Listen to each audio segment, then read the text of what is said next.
My journey into social work started by chance, really, because I'd just finished doing a master's degree, and I'd been working for Barnsley Council doing like admin work for a housing team. And by chance, I met a senior manager in social work called Monica Green, and I told her about my past and what I was doing now, and she said that I could do a bit better than that. And she really pushed me and opened a few doors, and then that's what got me onto the Step Up to Social Work programme. The course I'm on now, the Step Up to Social Work programme, it's a 14-month long intensive course. You do 2 placements, a 70-day one and a 100-day one, and then in between that you're expected to go to uni some days, and then when you're on placement you're still expected to do study and your assignment. So when you finish a placement day you have to go home and then do your assignment work, which can be really demanding. But I don't know, you sort of, when you step outside and you think about what you're actually doing, it sounds really hard, but when you're in it and you're doing it, you just get on with it. Do you know what I mean? It could become second nature, like finishing work and then doing work. So a typical study day would involve me travelling to Leeds, because that's where our uni campus is. Each study day is different, so like one day we might be doing a lecture and a seminar on restorative practice, and we'll maybe have a guest speaker and we'll share thoughts and ideas and come together to make a presentation to feed back to the rest of the group. Or it could just be law revision and going through law books and reading latest legislation. And typical work day, you can't really explain a typical work day because there isn't one. Unless it's an office day typing up your notes and things, there's no such thing as a typical office day, because something different happens all the time. For me, I don't recognise the learning when I'm actually doing it. I recognise the learning side of it when I'm doing my reflections and when I'm reflecting in action, sort of thing. And then that's when I think, oh yeah, I've used systems theory, or I've used attachment theory. So it's when I step back and look at what I've actually done that day that I can see where I've put learning in, like subconsciously, if that makes sense. In my team now, and this authority Barnsley, it's flexible working, so I've agreed with my manager that I'll start at 8 and I'll finish at 4. That's depending on what happens with your families and your caseloads, because sometimes I might have to start at 7:30 or something to meet their family needs, and I might end up finishing at 8 if something's kicked off or chaotic or something. So I try to stick to the 8-4 thing, but it doesn't always happen.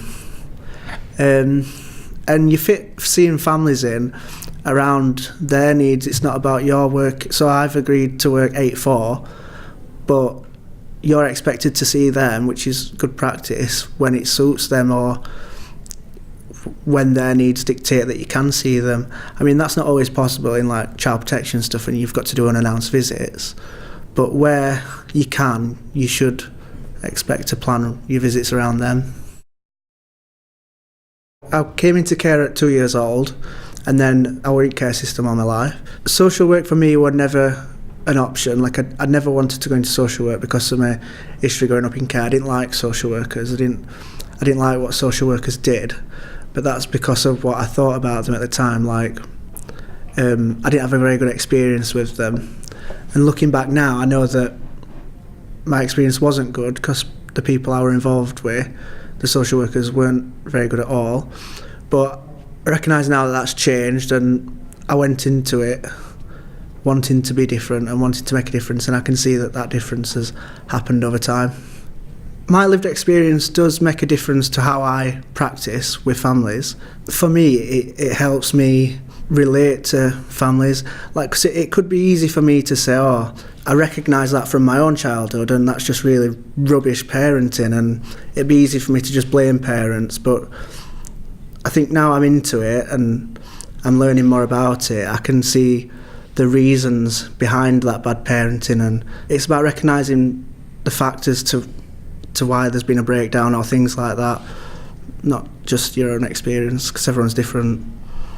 Like when we had social workers to our house, they were more bothered about that they could tick a box and say that they'd been on this visit rather than what happened on the visit. Whereas now, there's all sorts of like different approaches, like task focused, person centred, things like that, and they're more about the intervention and what goes off, what happens when you're with that family, and how you working to get better outcomes for them, rather than just going to say that you've gone and done your statutory visit sort of thing. My advice to anybody going into a career in social work would be that it's very hard work. You've got to be committed. You've got to be going into it for the right reasons, like you're wanting to make a difference. You want to be that person that can, it sounds corny, but change someone's life or change your family's life. You've got to be organised. I'll never be very good at organisation and stuff like that, but I've got a lot better since I started doing this, because you've got to be. You've just got to be determined. In this job, it can be really demanding, but there are times when it can be really uplifting and rewarding and inspiring. Example of that is when I worked in children's disability team. I was working with a dad who were really resistant, but once I unpicked a little bit about that, it was because he was incredibly poorly himself, as well as the child having a disability. But I kept niggling away, and I actually built up a really good relationship with that family. And even though things weren't going to get better for Dad, he came to accept and really welcome me and what I was trying to do. And it ended up being a good outcome. And I know the final outcome ain't going to be good, in that Dad's incredibly poorly, but I left that case knowing that it had been made a little bit better and a little bit of hope had been given to him. I love what I'm doing at the moment because I know I'm making a difference. When you can see the change that you're making, you go home with a smile on your face.